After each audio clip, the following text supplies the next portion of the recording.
Hello everyone, welcome to my UPSC MPPSC Madhya Pradesh assistant professor की regular हम preparation कर रहे हैं। अभी तक इसके 8 टेस्ट हो चुके हैं। जनरल स्टडीज़ का जो पेपर फर्स्ट है उसके जीके पेपर के, और 8 ही इसकी क्लासेज हो चुकी है, जिसमें हम इसका जो हिस्टोरिकल इवेंट्स हैं, फ्रीडम मूवमेंट्स हैं, एक तरीके से हिस्ट्री कंप्लीट कर चुके हैं। हिस्ट्री का सिलेबस हो चुका है। ज्योग्राफी कर रहे हैं। ज्योग्राफी में जो पोर्शन है जो अभी चल रहा है वो है mountain, forest and reverse of Madhya Pradesh. Mountains हम कंप्लीट कर चुके हैं। अभी हम फॉरेस्ट आज डिस्कस करेंगे, आगे फिर इसका रिवर वगैरह का जो पोर्शन है वो डिस्कस करेंगे। कोई भी क्वेरी है आप पूछ लीजिएगा। आप चैनल को सब्सक्राइब कर लीजिए, टेस्ट सीरीज ज्वाइन कर लीजिए। इसमें आपको रेगुलरिटी बनी रहेगी, आपके सिलेबस के अकॉर्डिंग आपको नोट्स मिल जाएंगे और टेस्ट का सॉल्यूशन, प्रैक्टिस टेस्ट वगैरह आपको मिलते रहेंगे आपके एग्जाम तक। फॉरेस्ट इन मध्य प्रदेश, देखिए इसको हम डिस्कस करें इससे पहले इसका थोड़ा बैकग्राउंड या जो भी इंस्टीट्यूट्स हैं जो आपके एग्जाम में पूछे जाते हैं उनको देख लेते हैं कि जो फॉरेस्ट है, वन संपदा है, इससे रिलेटेड कौन कौन से इंस्टीट्यूट हैं जो आपके एग्जाम पॉइंट ऑफ व्यू से इंपॉर्टेंट है। जो सबसे पहले है ये है स्टेट फॉरेस्ट रिसर्च इंस्टीट्यूट। ये कई बार क्वेश्चन पूछा भी जाता है एग्जाम में कि स्टेट फॉरेस्ट रिसर्च इंस्टीट्यूट कहाँ पे है या इसकी स्थापना कब हुई है। इसको कंसीव किया था जो SFRI है, ये कंसीव हुआ था 1961 में, लेकिन इसकी स्थापना हुई थी, स्थापना इसकी 1963 में इसकी स्थापना हुई थी। और कहां पे है ये? जबलपुर में है। दूसरा है MP state forest development corporation. इसको एस्टैब्लिश किया गया है 1975 में, और ये ऑपरेशनल किया था थ्रू प्रोजेक्ट डिविजन्स 11 जिलों में शुरू में। ये ईयर इंपॉर्टेंट है, इसमें किस साल किसकी स्थापना हुई है। Madhya Pradesh minor forest produce trade and development corporation federation, ये trade and development cooperative federation है। इसकी स्थापना हुई थी 1984 में, 1984 में। और ये किस लिए इसकी स्थापना की थी? ये की थी हार्वेस्टिंग पर्पज से। हार्वेस्टिंग या जो सेल है बीड़ी लीव्स वगैरह की, उनके लिए ये बनाया गया था।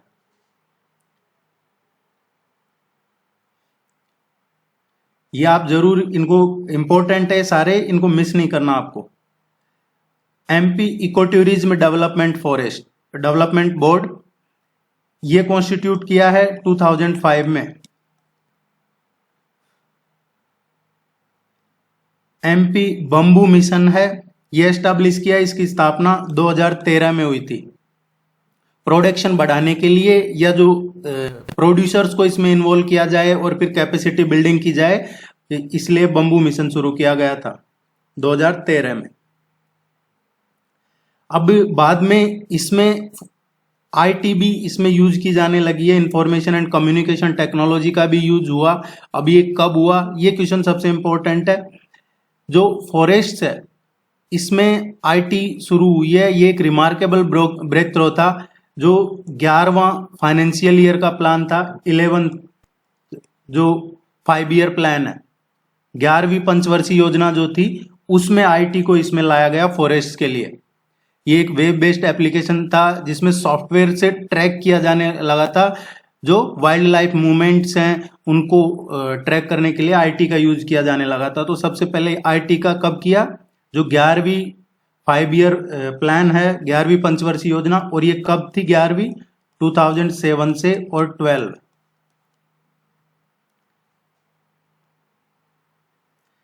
कुछ इंपॉर्टेंट मेजर फॉरेस्ट एक्ट भी हैं, ये भी आपको ध्यान रखने हैं। देखिए इनको आप बार बार पढ़ेंगे तो याद हो जाएगा, अदरवाइज इनसे रिलेटेड हम टेस्ट सीरीज में क्वेश्चन करेंगे तो आपका डेफिनेटली क्लियर हो जाएगा। इंडियन फॉरेस्ट एक्ट ये कब बना? 1927 में।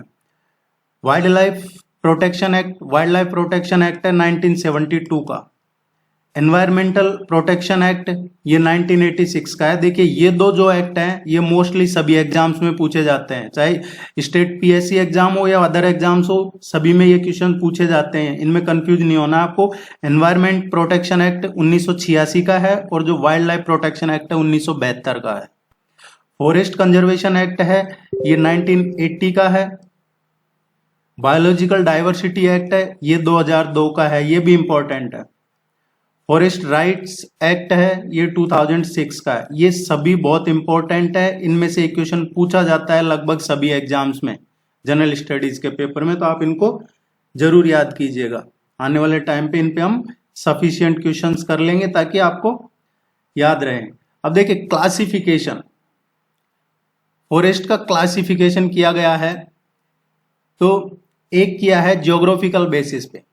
ज्योग्राफिकल बेसिस पे जो क्लासिफिकेशन किया गया है, जलवायु बेसिस पे कहें तो ये किया है 3 कैटेगरी में, tropical deciduous forest, tropical semi deciduous forest या ट्रॉपिकल ड्राई डेसिडियस फॉरेस्ट। उष्ण कटिबंधीय पर्णपाती या फिर उष्ण कटिबंधीय अर्ध पर्णपाती या उष्ण कटिबंधीय शुष्क पर्णपाती, ये कैटेगरीज में इनका विभाजन किया गया है समझने पढ़ने के हिसाब से। एक एक करके हम देख लेते हैं, ये सभी इंपॉर्टेंट है।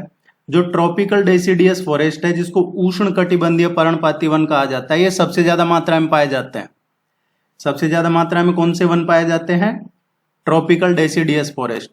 अब इनके लिए कितना रेन जरूरी है, कितनी वर्षा जरूरी है, बारिश कितनी चाहिए इनको? 75 to 100 सेंटीमीटर इनको, इनके लिए आवश्यक बारिश चाहिए होती है। सबसे ज्यादा वन पाए जाते हैं ये। इनकी कुछ स्पेसीज भी हैं जिसमें सागौन हो गया, शीशम हो गया, नीम हो गया, पीपल हो गया, ये इस तरीके की इनकी प्रजातियां हैं इन वृक्षों की।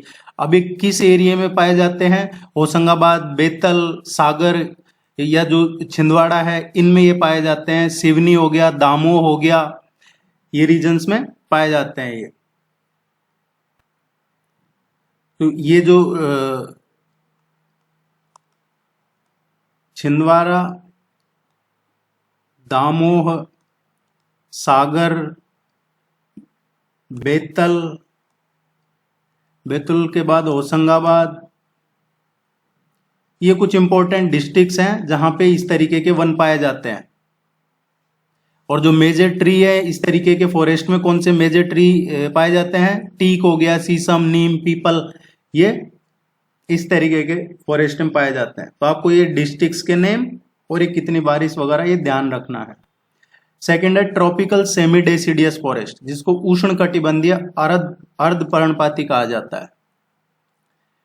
इनके लिए जो रेन की रिक्वायरमेंट होती है, रेनफॉल कितना रिसीव होना चाहिए इस एरिया में, ये जो फॉरेस्ट है इसको ग्रो करने के लिए 100 to 150 सेंटीमीटर बारिश यहाँ होनी चाहिए ताकि ये ट्रीज इसमें जो है वो ग्रो कर सके।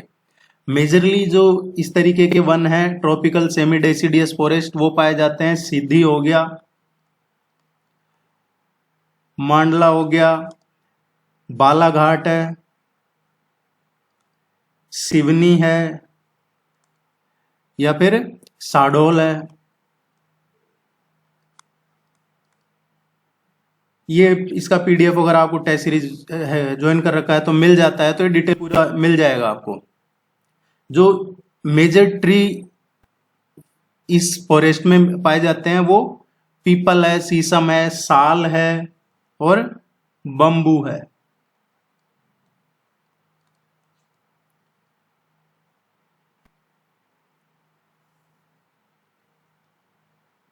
Tropical dry deciduous forest, tropical dry deciduous के लिए अप्रोक्सीमेट 50 to 75 सेंटीमीटर यहाँ पे रेनफॉल चाहिए इनको ग्रो करने के लिए। और इस तरीके के वन कहाँ पाए जाते हैं? ये मध्य प्रदेश में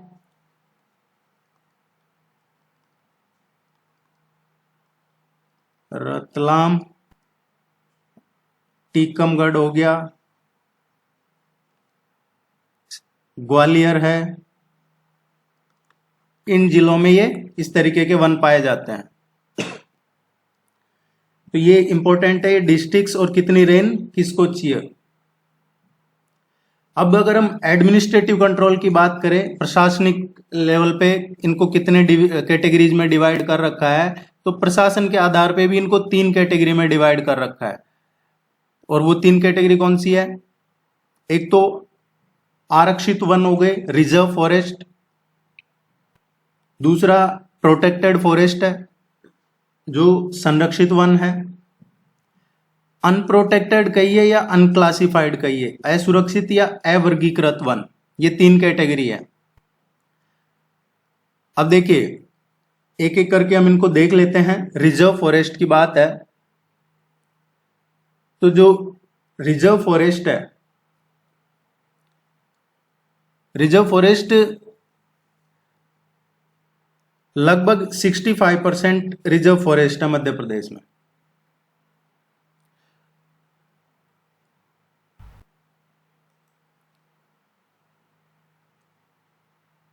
एक फॉरेस्ट रिपोर्ट और आई थी, उसको भी आप जरूर पढ़िएगा, वो मिल जाएगी, हम आपको सेंड कर देंगे।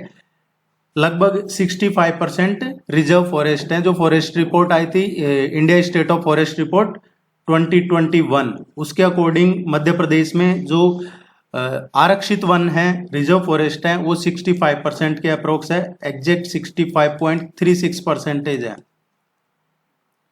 सबसे ज्यादा रिजर्व फॉरेस्ट मध्य प्रदेश में किस जिले में है? यह है खंडवा में। जो खंडवा डिस्ट्रिक्ट है, इसमें highest percentage of reserve forest है। जबकि लोवेस्ट कहां पे है? सबसे कम की बात करें तो ये छतरपुर में है। छतरपुर जिले में सबसे लोवेस्ट है, ये आपको ध्यान रखना है। इस तरीके के जो फॉरेस्ट है, इनमें जो एक्टिविटीज होती है, लाइक जो हंटिंग, ग्रेजिंग मूवमेंट्स या लकड़ी वगैरह काटना, वुड कटिंग, ये बैन होता है। इस तरीके के काम बैन होते हैं। इस पे जो आरक्षित वन है, इस पे एक तो प्रशासन का पूर्ण नियंत्रण रहता है। दूसरा, जो वन वगैरह का जो फॉरेस्ट की कटाई, जैसे मैंने बताया, वो भी एक तरीके से प्रोहिबिटेड है, उन पूरी तरह से पाबंदी है। और इसमें कार्रवाई भी होती है, सजा वगैरह मिलती है, कठोर प्रावधान है इसके कई। और सबसे ज्यादा ये कहाँ पाए जाते हैं? खंडवा सर्किल में, खंडवा डिवीजन में ये पाए जाते हैं। और सबसे कम छतरपुर में पाए जाते हैं। ये इसके बारे में इंपॉर्टेंट है रिजर्व फॉरेस्ट का, ये आप ध्यान रखिएगा। प्रोटेक्टेड फॉरेस्ट, प्रोटेक्टेड फॉरेस्ट हो गए संरक्षित वन। ये मध्य प्रदेश में अप्रोक्सीमेट 33% संरक्षित वन है, ये पाए जाते हैं। एग्जैक्ट अगर आता है तो ये एग्जैक्ट डेटा है इसका 32.84%। यहां पे जानवर वगैरह चराना तो अलाउ होता है, और एडमिनिस्ट्रेटिव रूल है जो बहुत ज्यादा स्ट्रिक्ट नहीं होते। यहाँ पे लोगों का मूवमेंट भी यहाँ पे अलाउ होता है, लेकिन जंगल का डिस्ट्रक्शन पनिशेबल है। आप समझ गए होंगे कि जानवर वगैरह जो एनिमल ग्रेजिंग है वो अलाउ है। एडमिनिस्ट्रेटिव रूल यहाँ ज्यादा स्ट्रिक्ट नहीं होते हैं। और पीपल्स का मूवमेंट भी अलाउ है, लेकिन जंगल को नुकसान नहीं पहुंचा सकते आप। ये चीजें आपको ध्यान में रखनी है। सामान्य नियंत्रण रहता है प्रशासन का, इसमें सामान्य प्रतिबंध होते हैं कि आप फॉरेस्ट को सेफ रखें, और उसके डिस्ट्रक्शन के लिए कुछ छोटी मोटी धाराओं में कार्रवाई होती है। अब इसमें सबसे ज्यादा कहाँ पे पाया जाता है? ये सबसे ज्यादा डिवीजन की बात करें तो ये सबसे ज्यादा छतरपुर जो सर्किल है, छतरपुर डिवीजन, उसमें सबसे ज्यादा पाए जाते हैं ये। और खंडवा में कम है। लेकिन अगर पर्टिकुलर किसी डिस्ट्रिक्ट की बात करें प्रोटेक्टेड में, तो जो राजगढ़ डिस्ट्रिक्ट है, राजगढ़ जिले में 100% हाईएस्ट परसेंटेज ऑफ जो प्रोटेक्टेड फॉरेस्ट है वो राजगढ़ जिले में पाए जाते हैं। जबकि सबसे कम जो प्रोटेक्टेड फॉरेस्ट है वो मध्य प्रदेश में उज्जैन जिले में पाए जाते हैं।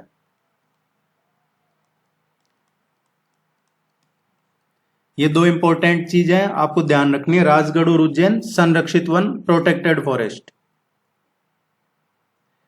अनक्लासिफाइड या जो अनप्रोटेक्टेड की बात हो रही थी, ये अप्रोक्सीमेट 2% के आसपास है, 1.8%।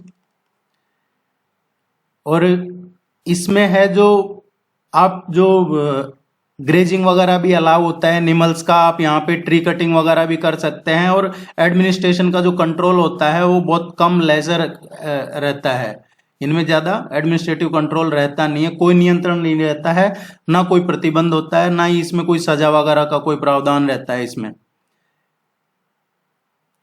ये इंपॉर्टेंट थे एडमिनिस्ट्रेटिव बेसिस पे।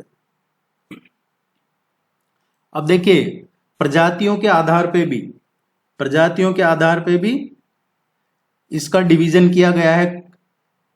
जो प्रजातियों के आधार पे डिवीजन किया गया है उसमें टीक है, साल है, बम्बू है, महुआ है, आंवला है, लाख एटसेट्रा। ये किस बेस पे डिवीजन है? इनकी जो स्पेसीज है, प्रजाति है, उसके आधार पे इनका डिवीजन है। सागौन हो गया, साल हो गया, और एक को जो बाकी है उनको हम, इसके अलावा जो बाकी है उनको मिक्स में लेते हैं, मिश्रित वन जिनको कहा जाता है।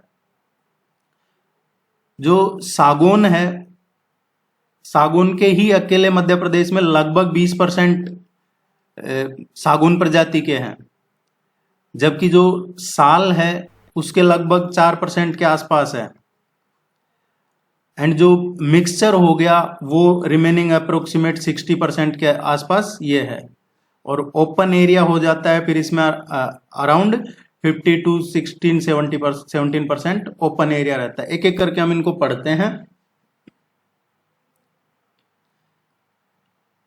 सबसे पहले देखते हैं टीक।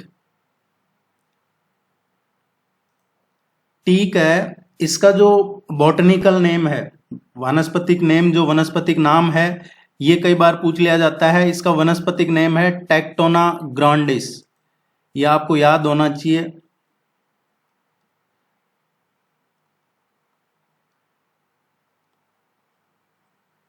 टेक्टोना ग्रांडिस इसका वनस्पतिक नाम है। ये मोस्ट इंपॉर्टेंट जो टिम्बर स्पेसीज है उसमें आता है ये टीक है। जो यहाँ पे रेनफॉल है टीक वगैरह में तो 75 to 125 सेंटीमीटर के अप्रोक्सीमेट इनको रेनफॉल। और स्पेशलिटी है इनको चाहिए ब्लैक सोयल। ये बारिश इतनी चाहिए इनको 75 to 125 सेंटीमीटर, और जो सोयल चाहिए मिट्टी, वो काली मिट्टी इनके लिए अवेलेबिलिटी ज्यादा शूट करती है। ये ट्रॉपिकल सेमी डेसिडियस फॉरेस्ट है जो टीक है, ये इसकी बात कर रहे हैं हम। मेजरली ये जो पाया जाता है, जो मेजर एरियाज है जिनमें टीक फॉरेस्ट पाया जाता है, होशंगाबाद है, इसके अलावा जबलपुर हो गया, या फिर बेतल, इनमें ये इस तरीके के वन पाए जाते हैं।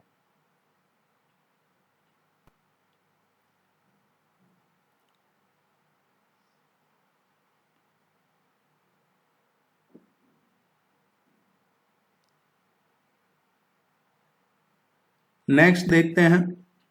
देखिए आप चैनल को सब्सक्राइब जरूर कर लीजिएगा, उससे सपोर्ट रहेगा आपका। नेक्स्ट है साल। सागौन के बाद दूसरे सबसे ज्यादा पाए जाने वाले वृक्ष यही है, सागौन के। और ये ज्यादातर कहाँ पाए जाते हैं? जो ईस्टर्न मध्य प्रदेश है, पूर्वी मध्य प्रदेश, उसमें सबसे ज्यादा ये साल के वृक्ष पाए जाते हैं। इनको जो रेनफॉल चाहिए होता है ये अबव 125 सेंटीमीटर रेनफॉल चाहिए होता है इनको। और इसका जो बॉटनिकल नेम है ये है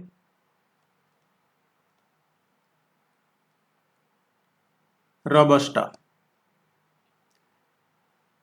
किस जगह पे ये साल के ट्री ज्यादा पाए जाते हैं, किन जिलों में? शाहडोल हो गया, उसके अलावा अनूपपुर है,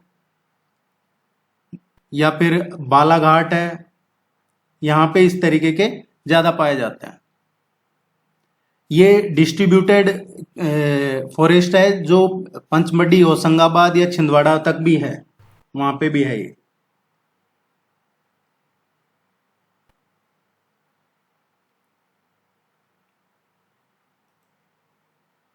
बम्बू की बात करते हैं। ये मध्य प्रदेश में सबसे ज्यादा कहाँ पाए जाते हैं? बालाघाट जिले में सबसे ज्यादा पाए जाते हैं ये वृक्ष है जो। और इसका जैसे अभी हमने चर्चा की थी बंबू मिशन, मध्य प्रदेश राज्य बांस मिशन, ये कब था? 2013 में, जुलाई 2013 को, 3 जुलाई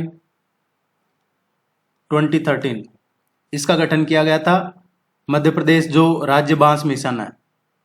और इसके बाद में ही 15 जुलाई को, 15 जुलाई 2013 को ही मध्य प्रदेश बांस शिल्प विकास बोर्ड का गठन किया गया था। बांस शिल्प विकास बोर्ड, ये दोनों में कंफ्यूज नहीं होना। मध्य प्रदेश राज्य बांस मिशन 3 जुलाई 2013 और मध्य प्रदेश बांस शिल्प विकास बोर्ड ये 15 जुलाई 2013 को किया था। बालाघाट के अलावा ये सतना में भी पाए जाते हैं, सतना जिले में भी। इसका एक क्वेश्चन और पूछा जाता है, ये बहुत इंपॉर्टेंट है। इंदौर जो जिला है उसमें मध्य प्रदेश का पहला सरकारी बांस शोरूम स्थापित किया गया था। तो एमपी का सबसे पहला सरकारी बांस शोरूम कहाँ था? इंदौर जिले में। इंदौर में है ये नौलखा, वहां पे। महुआ,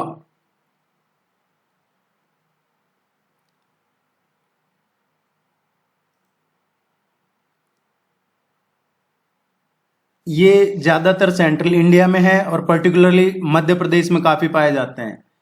ये काम में लिए जाते हैं। इसका जो सीड्स है फ्रॉम द इसके जो फ्रूट प्रोड्यूस ऑयल है वो सर्व किया जाता है सोर्स फॉर कुकिंग के लिए। कुकिंग हो गया, या फिर लाइटनिंग, जो ऑयल लैंप है उसकी लाइटनिंग ऑफ ऑयल लैंप हो गया, या फिर जो शॉप वगैरह के मैन्युफैक्चर में, साबुन वगैरह में भी इसका यूज लिया जाता है महुआ का। इसके जो बीज हैं वो काम में लिए जाते हैं। ये ऑयल वगैरह, कुकिंग ऑयल, लाइटनिंग, जो ऑयल लैंप वगैरह जलाने में उससे निकाला जाता है एक्सट्रैक्ट करके। और इसमें है जो कई राइट्स, रिचुअल्स वगैरह भी ये ट्राइबल एरिया में इसको माना जाता है, कंसिडर किया जाता है इस पेड़ को। स्पेशली जो मध्य प्रदेश में ईस्टर्न जिले हैं मध्य प्रदेश के, वहाँ के ट्राइबल्स में इसकी एक अपने आप में बहुत महत्वपूर्ण माना जाता है इसको। आंवला, आंवला को इसको इंडियन गूजबेरी भी कहा जाता है, इंडियन गूजबेरी।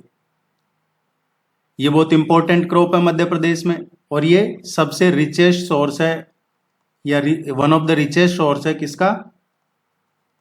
Vitamin C. और ये मेनली कहां पे पाया जाता है मध्य प्रदेश में? South east and central Madhya Pradesh में पाया जाता है।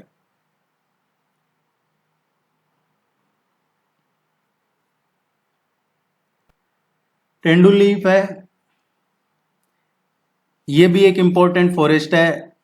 ये काफी अबंडेंट मात्रा में पाया जाता है, काफी प्रचुर मात्रा में पाया जाता है। ये भी स्पेशली ईस्टर्न डिस्ट्रिक्ट और जो सेंट्रल मध्य प्रदेश है वहां पे काफी प्रचुर मात्रा में पाया जाता है।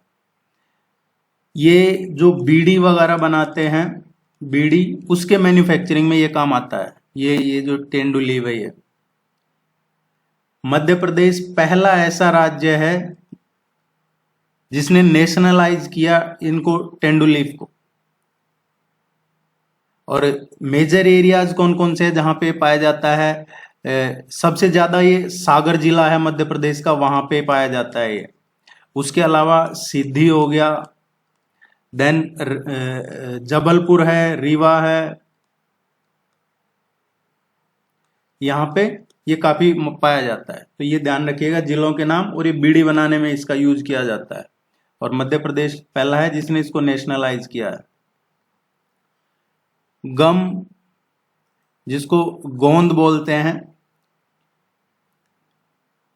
ये एक्चुअली जो कुसुम है, बबूल है, उनसे ये प्राप्त की जाती है। और कहां पे? छिंदवाड़ा हो गया, बालाघाट हो गया, ये जो जिले हैं, झाबुआ, इनमें ये काफी मात्रा में पाया जाता है। एक्चुअली दो तरीके की गोंद होती है मध्य प्रदेश में, और ये पूछ लिया जाता है कई बार एग्जाम में, जो अरेबिक है या कुल्लू गोंद है। अरेबिक और कुल्लू जो मिठाई वगैरह में यूज में ली जाती है वो अरेबिक गोंद होती है, और जो ये केक वगैरह या पेस्ट्री वगैरह जो बनाते हैं उसमें फिर ये कुल्लू गोंद का यूज लिया जाता है। तो ये आपको ध्यान होना चाहिए। इसके अलावा नेक्स्ट जो है हर्रा ट्री, ये ओनली जो छिंदवाड़ा मंडल है, छिंदवाड़ा डिवीजन, उसी में ही पाया जाता है ये, और इसका ज्यादातर यूज किया जाता है आयुर्वेदिक दवाइयां, आयुर्वेदिक औषधि वगैरह बनाने में। जैसे आंवला है, हर्रा है, ये आयुर्वेदिक दवाइयों में यूज लिया जाता है। या फिर जो लेदर की टैनिंग है या फिर इंक वगैरह में भी इसका यूज होता है। मेडिसिन में, फूड आइटम में, इनमें यूज लिया जाता है इसका।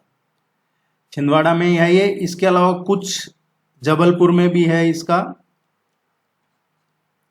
ये ध्यान रखना।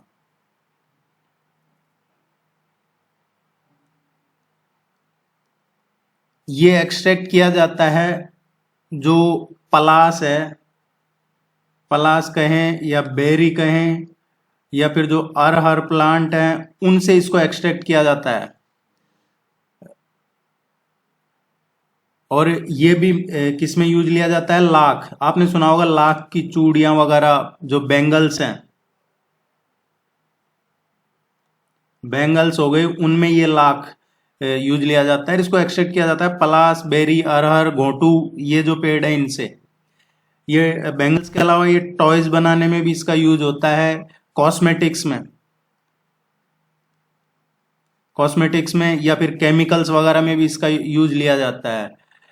देखिए मध्य प्रदेश में एक क्वेश्चन पूछा जाता है आपसे एग्जाम में कि मध्य प्रदेश में लाख बनाने की इंडस्ट्री कहाँ पे है। ये लाख मेकिंग इंडस्ट्री कहाँ पे है मध्य प्रदेश में, ये उमरिया में है, इस जिले में है। और मेजर एरियाज कहाँ पे हैं, साडोल है, मांडला है, सिवनी है, जबलपुर, उमरिया, ये यहाँ पे ये काफी पाया जाता है।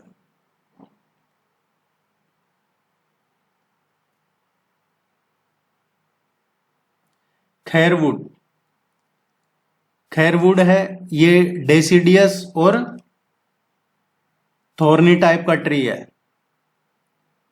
इसके जो बीज हैं, इस पेड़ के जो बीज हैं वो माने जाते हैं गुड सोर्स ऑफ प्रोटीन के लिए, प्रोटीन का अच्छा सोर्स है ये। और ये ज्यादातर कहाँ पे पाए जाते हैं, गुना है या फिर शिवपुरी, सागर, दामोह, यहां पे ये पाया जाता है खैरवुड ज्यादातर। और ये किस में यूज लिया जाता है खैरवुड, किसके, ये मैन्युफैक्चरिंग जो कत्था बनाया जाता है, कत्था,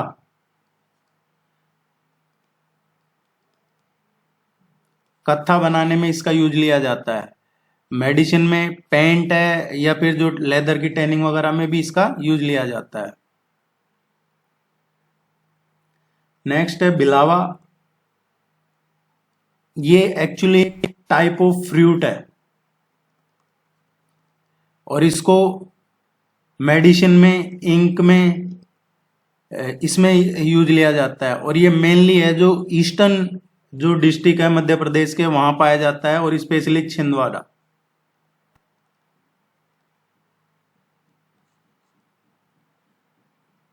ये वनस्पति के आधार पे जो डिवीजन था वो पढ़ा है हमने। नेक्स्ट जो है फॉरेस्ट कवर देखते हैं। देखिए दो चीजें हैं जिन पे आप कंफ्यूज हो सकते हैं, वो क्लियर कर लेते हैं, क्योंकि आप कई जगह पढ़ते होंगे, कई बुक्स पढ़ते होंगे। एक होता है रिकॉर्डेड फॉरेस्ट एरिया जो ऑफिशियल रिकॉर्ड में है, और एक होता है टोटल फॉरेस्ट कवर, वो कोई रिपोर्ट के हिसाब से आता है। एक रिकॉर्डेड कितना है, दो चीजें हैं। तो रिकॉर्डेड फॉरेस्ट एरिया है जो मध्य प्रदेश में, वो है 94,689 किलोमीटर स्क्वायर किलोमीटर। ये 30% है स्टेट का जो टोटल एरिया है उसका। दूसरा होता है total forest cover in Madhya Pradesh. Madhya Pradesh में टोटल फॉरेस्ट कवर अब ये बढ़ गए हैं, पहले थे उससे बढ़ गया। पहले थे ये 77,414, अब ये जो रिपोर्ट आई है उसमें हो गए 77,492, 77,492 स्क्वायर किलोमीटर, और ये 25.14% हो गया आपके टोटल स्टेट के एरिया का।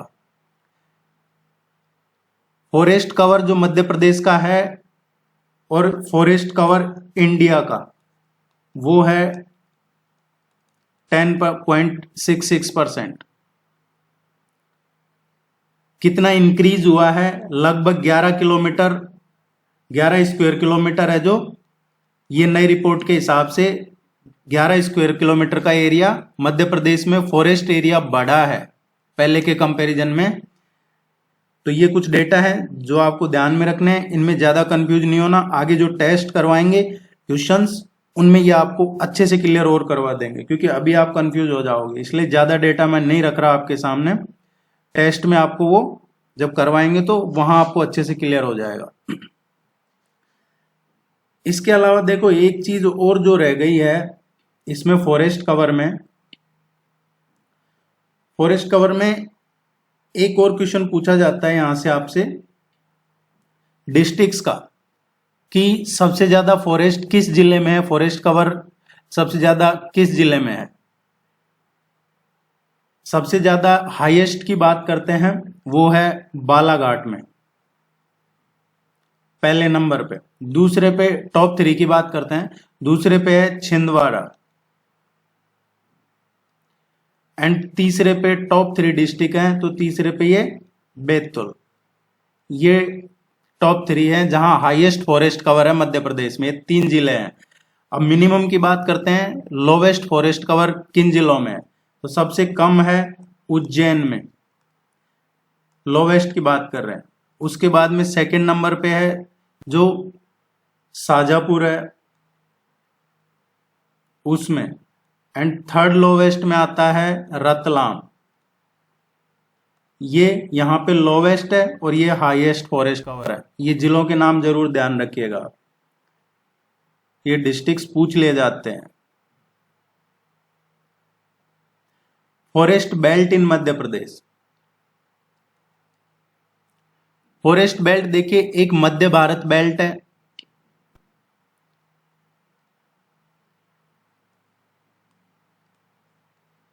मध्य भारत बेल्ट हो गया। दूसरा है ये विंध्य फॉरेस्ट बेल्ट है, विंध्य फॉरेस्ट बेल्ट। और तीसरा है सतपुड़ा मैकाल बेल्ट, सतपुड़ा मैकाल बेल्ट। ये 3 फॉरेस्ट बेल्ट है। जो मध्य भारत बेल्ट है ये कहाँ स्प्रेड है, ये मुरैना से और शिवपुरी जिले तक है। ये ध्यान रखना, आपको पूछा जाता है एग्जाम में, मध्य भारत बेल्ट जो मेजर फॉरेस्ट बेल्ट है वो मध्य भारत बेल्ट कहां से कहां तक है, तो ये मुरैना से शिवपुरी तक है। और इसमें किस तरीके के पाए जाते हैं वेजिटेशन, थॉर्न। दूसरा जो विंध्या फॉरेस्ट बेल्ट है ये कायमूर रेंज तक है, जो कायमूर रेंज को कवर कर लेता है ये। और कहां तक फैला हुआ है, दामोह और सागर प्लेट्यू।